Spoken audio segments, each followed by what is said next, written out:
ओम शांति। आज 24 अप्रैल 2022 के अव्यक्त महावाक्य हैं जिनकी ओरिजिनल डेट है 31 मार्च 1990। आज बाबा बच्चों को रहम दिल और बेहद की वैराग वृत्ति इसकी बहुत ही विस्तार पूर्वक बहुत गुह्य समझानी दे रहे हैं। बाबा लवफुल भी है, मर्सीफुल है। बाबा अपने विश्व के सब बच्चों को देख रहे थे, भले कोई ज्ञान से अनजान है, हर एक को इस रहम की, मर्सी की बहुत आवश्यकता है। भले ही बाबा के कोई सगे बच्चे हैं, लगे बच्चे हैं, बाबा को पहचानते हैं, नहीं पहचानते हैं, सभी को इस रहम की बहुत आवश्यकता है। लेकिन रहम भी कौन सा होना चाहिए?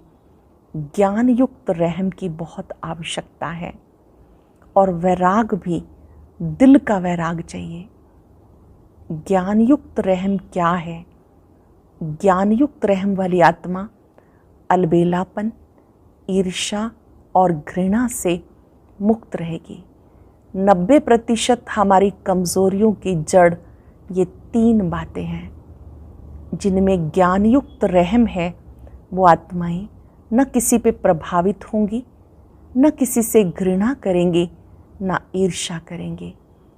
साथ साथ बेहद का वैराग, इतना वैराग होना चाहिए कि जो बातें बाबा को अच्छी नहीं लगती वो हमें नहीं करनी। स्वयं पर भी पूरा अटेंशन देना है। स्व उन्नति के लिए भी रहम की आवश्यकता है। ब्राह्मण परिवार के लिए भी रहम की आवश्यकता है। यदि किसी आत्मा को स्वयं के प्रति रहम है तो अपनी कमजोरियों से वो स्वतः ही विजयी बन जाएगी, अपनी कमजोरियों पर जीत पा लेगी। बहुत सुंदर बात बाबा ने सिखाई कि जो बेहद की वैराग वृत्ति वाली आत्माएं हैं वो कहती है तुम्ही संग बैठूं, तुम्ही संग खाऊं, तुम्ही से सर्व संबंध निभाऊं। बाबा याद दिला रहे हैं कि आप बच्चों का वायदा है ना कि हम एक को ही याद करेंगे। ऐसी बेहद की वैराग वृत्ति वाली आत्मा कभी किसी से प्रभावित नहीं होगी। किसी के द्वारा भी सहयोग दिलाने वाला भी बाबा है। बाबा जब बुद्धि में होगा तो किसी भी आत्मा के प्रति झुकाव में नहीं आएंगे। वैसे भी जो मन बुद्धि से बाबा पर बलिहार हो चुके हैं वो अब अन्य किसी की तरफ नहीं झुक सकते हैं। सुनते हैं बाबा के मधुर बोल। बाबा के शब्दों में डायरी पेन लेकर बैठेंगे, मुख्य पॉइंट्स को नोट करेंगे और दिन में अनेकों बार उन पॉइंट्स को रिवाइज करेंगे ताकि वो रियलाइजेशन में आ सकें और हम उसका स्वरूप बन सकें। मुरली का सार है रहम दिल और बेहद की वैराग वृत्ति। रहम दिल और बेहद की वैराग वृत्ति। आज लवफुल, मर्सीफुल बाप दादा अपने समान बच्चों को देख रहे हैं। आज बाप दादा विश्व के सर्व अनजान बच्चों को देख रहे थे। भले अनजान हैं फिर भी बच्चे हैं। बाप दादा के संबंध से सर्व बच्चों को देखते हुए क्या अनुभव किया कि मेजॉरिटी आत्माओं को समय प्रति समय किसी न किसी कारण से जाने अनजाने भी वर्तमान समय मर्सी अर्थात रहम की, दया की आवश्यकता है। और आवश्यकता के कारण ही मर्सीफुल बाप को याद करते हैं। तो चारों ओर की आवश्यकता प्रमाण इस समय रहम दृष्टि की पुकार है। क्योंकि एक तो भिन्न भिन्न समस्याओं के कारण, मन बुद्धि का संतुलन न होने के कारण मर्सीफुल बाप को व अपनी अपनी मान्यता वालों को मर्सी के लिए बहुत दुख से, परेशानी से पुकारते रहते हैं। चाहे अनजान आत्माएं बाप को न जाने के कारण अपने धर्म पिताओं व गुरुओं को व इष्ट देवों को मर्सीफुल समझ के पुकारते हैं। क्योंकि आप सब तो जानते ही हो इस समय सिवाय एक बाप परमात्मा के और किसी भी आत्मा द्वारा मर्सी नहीं मिल सकती। सिवाय बाबा के किसी के द्वारा हमें मर्सी नहीं मिल सकती, भले बाप उनकी इच्छा पूर्ण करने के कारण, भावना का फल देने के कारण किसी भी इष्ट को व महान आत्मा को निमित्त बना दे, लेकिन दाता एक है। इसलिए वर्तमान समय के प्रमाण मर्सीफुल बाप बच्चों को कहते हैं, बाप के सहयोगी साथी बुझाएं, आप ब्राह्मण बच्चे हो। बाप की सहयोगी साथी बुझाएं, आप ब्राह्मण बच्चे हो। तो जिस चीज़ की आवश्यकता है वो देने से प्रसन्न हो जाते हैं। तो मास्टर मर्सीफुल बने हो। आपके ही भाई बहने हैं, चाहे सगे हैं चाहे लगे हैं तो परिवार के, अपने परिवार की अनजान परेशान आत्माओं के ऊपर रहम दिल बनो।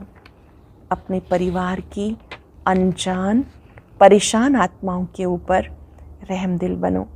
दिल से रहम आए। विश्व के अनजान आत्माओं के लिए भी रहम चाहिए, साथ साथ ब्राह्मण परिवार के पुरुषार्थ की तीव्र गति के लिए, स्वोन्नति के लिए रहम दिल की आवश्यकता है। ब्राह्मण परिवार की तीव्र गति के लिए, स्वोन्नति के लिए भी रहम दिल की आवश्यकता है।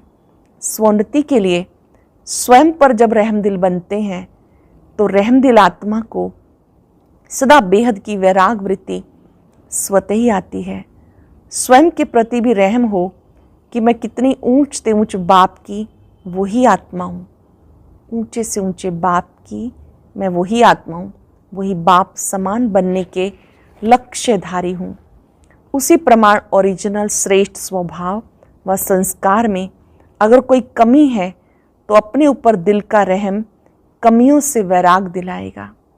अपने ऊपर किया गया रहम कमियों से वैराग दिलाएगा। बाप दादा आज यही रूहान कर रहे थे कि सब बच्चे नॉलेज में बहुत होशियार हैं, पॉइंट रूप तो बन गए, लेकिन हर कमज़ोरी को जानने के पॉइंट्स हैं। जानते भी हैं कि ये होना चाहिए, करना नहीं चाहिए, ये जानते हुए भी पॉइंट स्वरूप बनना, और जो कुछ व्यर्थ देखा सुना अपने से हुआ उसको फुल स्टॉप की पॉइंट लगाना नहीं आता। पॉइंट्स बहुत हैं लेकिन पॉइंट लगाना मतलब फुल स्टॉप लगाना नहीं आता। पॉइंट्स तो हैं लेकिन पॉइंट स्वरूप बनने के लिए विशेष क्या आवश्यकता है? अपने ऊपर रहम, औरों के ऊपर रहम। भक्ति मार्ग में सच्चे भक्त होंगे व आप भी सच्चे भक्त बने हो, आत्मा में रिकॉर्ड भरा हुआ है ना, तो सच्चे भक्त सदा रहम दिल होते हैं। इसलिए वो पाप कर्म से डरते हैं, बाप से नहीं डरते, पाप से डरते हैं। इसलिए कई पाप कर्म से बचे हुए रहते हैं। तो ज्ञान मार्ग में जो यथार्थ रहम दिल है उसमें 3 बातों से किनारा करने की शक्ति होती है। चेक कर लेंगे अपने आप को कि 3 बातों से किनारा करने की शक्ति है। जिसमें रहम नहीं होता वो समझते हुए जानते हुए 3 बातों के परवश बन जाते हैं। वो 3 बातें हैं अलबेलापन, ईर्ष्या और घृणा। कोई भी कमजोरी व कमी का कारण 90% ये तीनों बातें हैं।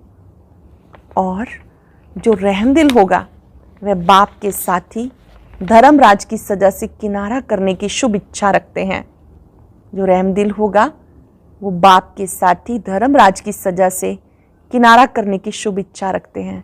जैसे भक्त डर के मारे अलबेले नहीं होते, ऐसे ब्राह्मण आत्माएं बाप के प्यार के कारण धर्मराजपुरी से क्रॉस न करना पड़े इस मीठे डर से अलबेले नहीं होते। बाप का प्यार उससे किनारा करा देता, अपने दिल का रहम अलबेलापन समाप्त कर देता है। अंडरलाइन करेंगे, जिन्हें स्वयं से प्यार है वो कभी अलबेले नहीं हो सकते। दिल का रहम अलबेलापन समाप्त कर देता है। जब अपने प्रति रहम भावना आती है तो जैसी वृत्ति वैसी स्मृति, वैसी सर्व ब्राह्मण सृष्टि के प्रति स्वतः ही रहम दिल बनते हैं। यह यथार्थ ज्ञान युक्त रहम। बिना ज्ञान के रहम कभी नुकसान भी करता है, बिना ज्ञान के रहम कभी नुकसान भी करता है, लेकिन ज्ञान युक्त रहम कभी भी किसी आत्मा के प्रति ईर्ष्या व घृणा का भाव दिल से उत्पन्न करने नहीं देगा। ज्ञान युक्त रहम के साथ साथ स्वयं की रूहानियत का रुहाब भी अवश्य होता है।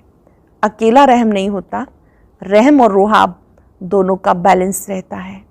अगर ज्ञानयुक्त रहम नहीं, साधारण रहम है, तो किसी भी आत्मा के प्रति, चाहे लगाव के रूप में, चाहे किसी भी कमजोरी से उसके ऊपर प्रभावित हो सकते हैं।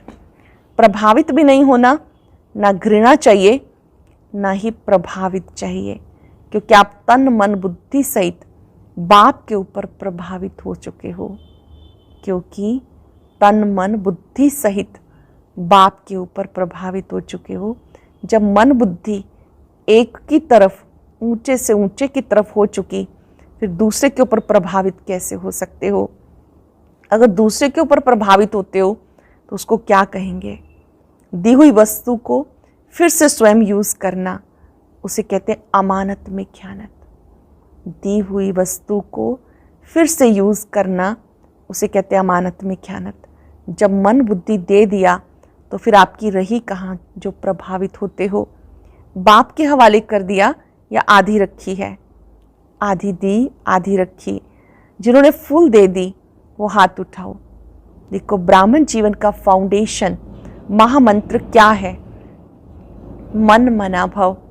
तो मन मनाभव नहीं हुए हो, ज्ञान सहित रहमदिल आत्मा कभी किसी के ऊपर, चाहे गुणों के ऊपर, चाहे सेवा के ऊपर, चाहे किसी भी प्रकार के सहयोग प्राप्त होने के कारण आत्मा पर प्रभावित नहीं हो सकती, क्योंकि बेहद की वैरागी होने के कारण बाप के स्नेह, सहयोग, साथ, इसके सिवाय उसको कुछ भी दिखाई नहीं देगा। जो बेहद की वैरागी आत्मा है उसको बाबा का स्नेह, सहयोग, साथ, इसके सिवाय कुछ भी दिखाई नहीं देगा। बुद्धि में आएगा ही नहीं तुम ही संग, और कोई आएगा ही नहीं। क्या आएगा? तुम ही संग बैठूं, तुम ही संग खाऊं, तुम ही संग सोऊं, तुम ही संग सेवा करूं, तुम ही के संग कर्म योगी बनूं। यही स्मृति सदा उस आत्मा को रहती है। भले कोई श्रेष्ठ आत्मा द्वारा सहयोग मिलता भी है, उसका भी दाता कौन? भले कोई आत्मा आपको सहयोग देती है, उसको भी निमित्त बनाने वाला कौन? तो एक बाप की तरफ ही बुद्धि जाएगी ना। सहयोग लो, लेकिन दाता कौन है ये कभी भूलना नहीं चाहिए। श्रीमत एक बाप की है। कोई निमित्त आत्मा आपको बाप की श्रीमत ही स्मृति दिलाती है, तो उसकी श्रीमत नहीं कहेंगे, बाप की श्रीमत को फॉलो कर औरों को भी फॉलो कराने के लिए स्मृति दिलाती है। निमित्त आत्माएं, श्रेष्ठ आत्माएं कभी ये नहीं कहेंगी कि मेरी मत पे चलो। निमित्त आत्माएं कभी नहीं कहेंगी मेरी मत पे चलो, मेरी मत ही श्रीमत है, ये नहीं कहेंगी। श्रीमत की फिर से स्मृति दिलाते, इसको कहते हैं यथार्थ सहयोग लेना, सहयोग देना। दीदी की, दादी की श्रीमत नहीं कहेंगे। निमित्त बनने की श्रीमत की शक्ति, निमित्त बनने वाली आत्मा श्रीमत की स्मृति दिलाती है। इसलिए कोई भी आत्मा के ऊपर प्रभावित नहीं होना। अगर किसी भी बात में किसी पे प्रभावित होते हैं, चाहे उसके नाम की महिमा पर, रूप पर, किसी की विशेषता पर, तो लगाव के कारण, प्रभावित होने के कारण बुद्धि वहाँ अटक जाएगी। अटेंशन देंगे। किसने आपको सहयोग दिया, बाबा से बुद्धि हटी, उस आत्मा में अटक गई, उसके स्थान पर याद करें इस आत्मा के द्वारा सहयोग देने वाला बाबा है। अगर बुद्धि अटक गई तो उड़ती कला नहीं हो सकती। अपने ऊपर भी प्रभावित होते हैं। मेरी बहुत अच्छी प्लानिंग बुद्धि है, मेरा ज्ञान बहुत स्पष्ट है, मेरी जैसी सेवा और कोई कर नहीं सकता, मेरी इन्वेंशन बुद्धि है, गुणवान हूँ, ये अपने ऊपर भी प्रभावित नहीं होना है। विशेषता है, प्लानिंग बुद्धि है, लेकिन सेवा के निमित्त किसने बनाया? सेवा के निमित्त बनाने वाला कौन?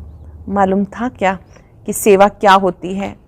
इसलिए स्व उन्नति के लिए यथार्थ ज्ञान युक्त रहमदिल बनना बहुत आवश्यक है। स्वोन्नति के लिए यथार्थ ज्ञान युक्त रहमदिल बनना बहुत आवश्यक है। फिर वह ईर्ष्या घृणा समाप्त हो जाती है। तीव्र गति की कमी का मूल कारण यही है, ईर्ष्या व घृणा पर, ईर्ष्या व घृणा या प्रभावित होना। तीव्र गति क्यों नहीं है? मन ही मन कहीं ना कहीं ईर्ष्या करते हैं, घृणा करते हैं या प्रभावित हो जाते हैं, चाहे अपने ऊपर चाहे दूसरों के ऊपर। चौथी बात सुनाई, अलबेलापन। ये तो होता ही है, टाइम पे तैयार हो जाएंगे, ये है अलबेलापन। बाप दादा ने एक हंसी की बात पहले भी सुनाई, ब्राह्मण आत्माओं के दूर की नज़र बहुत तेज है, नज़दीक की नज़र थोड़ी कमज़ोर है, इसलिए दूसरों की कमी जल्दी दिखाई देती है, अपनी कमी देरी से दिखाई देती है। दूसरों की जल्दी दिखाई देती है, अपनी देरी से दिखाई देती है। तो रहम की भावना लवफुल भी हो, मर्सीफुल भी हो, इससे दिल से वैराग आएगा। रहम की भावना का अर्थ है लवफुल भी हो, मर्सीफुल भी हो, इसी से दिल का वैराग आएगा। जिस समय सुनते हैं वह बट्ठी होती है, रूहान होती है, उस समय सब समझते हैं कि ऐसे ही करना है। वह अल्पकाल का वैराग होता है, दिल का नहीं होता। जो बाप को अच्छा नहीं लगता उससे दिल से वैराग आना चाहिए। दिल का वैराग क्या है कि जो चीज़ें बाबा को पसंद नहीं वो मुझे नहीं करनी है, दृढ़ता से नो कह सकें। बेहद की वैराग वृत्ति का हल चलाओ, बेहद की वैराग वृत्ति का हल चलाओ, रहम दिल बनो। कई बच्चे बहुत अच्छी बातें सुनाते हैं, अटेंशन देंगे। जो बाबा को अच्छा नहीं लगता उससे दिल से वैराग आना चाहिए। अपने आप को भी अच्छा नहीं लगता, लेकिन बेहद की वैराग वृत्ति का हल चलाओ, रहम दिल बनो। कई बच्चे बहुत अच्छी अच्छी बातें सुनाते हैं, कहते हैं जब कोई झूठ बोलता है तो बहुत गुस्सा आता है, झूठ पे गुस्सा आता है, या कोई गलती करता है तो गुस्सा आता है, वैसे नहीं आता। उसने झूठ बोला वो तो ठीक है, उसको रॉन्ग समझते हो, और जो आप गुस्सा करते हो वो फिर राइट है क्या? रॉन्ग को कैसे समझा सकता है, उसका असर कैसे हो सकता है? उस समय अपनी गलती को नहीं देखते, दूसरे के झूठ की छोटी बात को भी बड़ा कर देते हैं। ऐसे समय पे रहम दिल बनो, अपनी प्राप्त हुई बाप की शक्तियों द्वारा रहम दिल बनो, सहयोग दो। प्राप्त हुई बाप की शक्तियों द्वारा रहम दिल बनो, सहयोग दो। लक्ष्य अच्छा रखते हो कि उनको झूठ से बचा रहे हैं, लक्ष्य अच्छा है, उसके लिए मुबारक हो, लेकिन रिजल्ट क्या निकली? वह भी फेल, आप भी फेल। तो फेल वाले फेल को क्या पास कराएंगे? कई फिर समझते हैं हमारी जिम्मेवारी है उसको अच्छा बनाना, आगे बढ़ाना, लेकिन जिम्मेवारी निभाने वाला पहले अपनी जिम्मेवारी उस समय निभा रहे हो या दूसरे की निभाते हो? अपनी जिम्मेवारी निभा रहे हो या दूसरे की निभाते हो? कई निमित्त टीचर बनते हैं, समझते हैं छोटों के लिए हम जिम्मेवार हैं, इनको शिक्षा देनी है, सिखाना है, लेकिन सदा ये सोचो यथार्थ नॉलेज सोर्स ऑफ इनकम होगी। अगर आपने शिक्षक की जिम्मेवारी से शिक्षा दी तो पहले देखो उस शिक्षा से दूसरे की कमाई जमा हुई, सोर्स ऑफ इनकम हुआ या सोर्स ऑफ गिरावट हुई। इसलिए बाप दादा कहते कोई भी कर्म करते हो तो त्रिकालदर्शी की स्थिति में स्थित होके करो। सिर्फ वर्तमान ही देखो, इसने ये किया इसलिए कहा, लेकिन उसका भविष्य परिणाम क्या होगा वो भी देखो। जो पास्ट आदि अनादि स्थिति ब्राह्मण आत्माओं की थी, अब भी है, आगे भी रहेगी, उस प्रमाण है आदि अनादि स्थिति जो हम ब्राह्मण आत्माओं की थी वो अभी है या नहीं।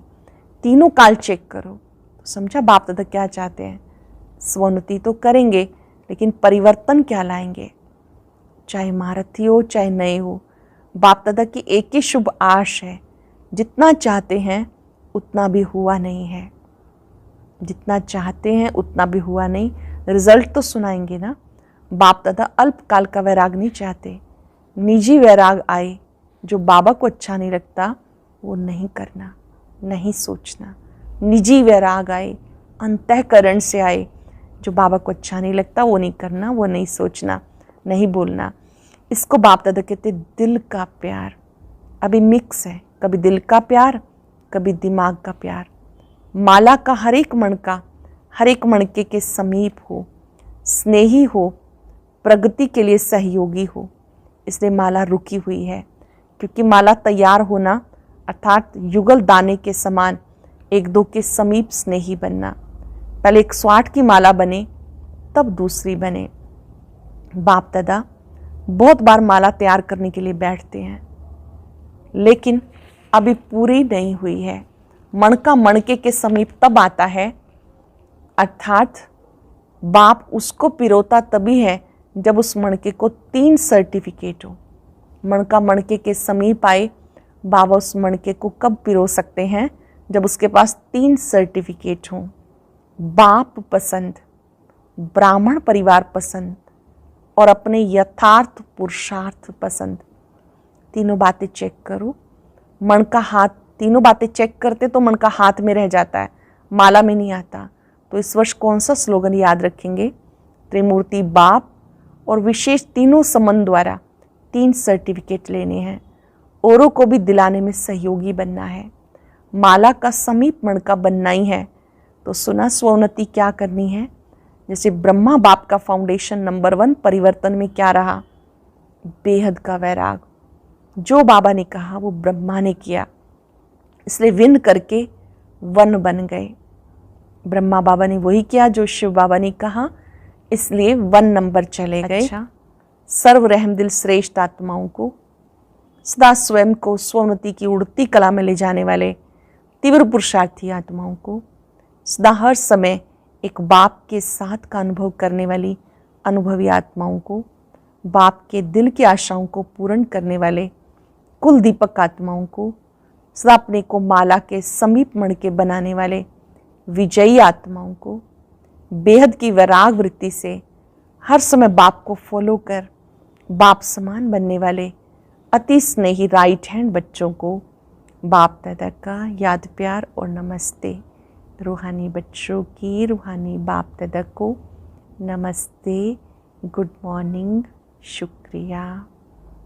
वरदान है, प्राप्तियों को इमर्ज कर सदा खुशी की अनुभूति करने वाले सहज योगी भव। प्राप्तियों को इमर्ज कर सदा खुशी की अनुभूति करने वाले सहज योगी भव। सहज योग का आधार है स्नेह, स्नेह का आधार है संबंध। संबंध से याद करना सहज होता है, संबंध से सर्व प्राप्तियां होती हैं। जहाँ से प्राप्ति होती है मन बुद्धि वहाँ सहज ही चली जाती है। इसलिए बाप ने जो शक्तियों का, ज्ञान का, गुणों का, सुख शांति आनंद प्रेम का खजाना दिया, जो भी भिन्न भिन्न प्राप्तियां हुई उन प्राप्तियों को बुद्धि में इमर्ज करो तो खुशी होगी। जो जो कुछ मिला उन्हें इमर्ज करो, ज्ञान गुण शक्तियाँ प्राप्तियाँ, तो सहज योगी भी बन जाएंगे। इन प्राप्तियों को इमर्ज करेंगे, चिंतन करेंगे तो सहज योगी बन जाएंगे। स्लोगन है, जो सब प्रश्नों से पार रहता है वही प्रसन्न चित्त है। सब प्रश्नों से पार है वही प्रसन्न चित्त है। आज हम अभ्यास करेंगे, मैं सहज योगी हूँ। और अब सुनते हैं आज का अव्यक्त ज्ञान मोती। ये एक बहुत संस्कारितापूर्ण वीडियो है, जरूर देखें, कोई भी मिस न करे।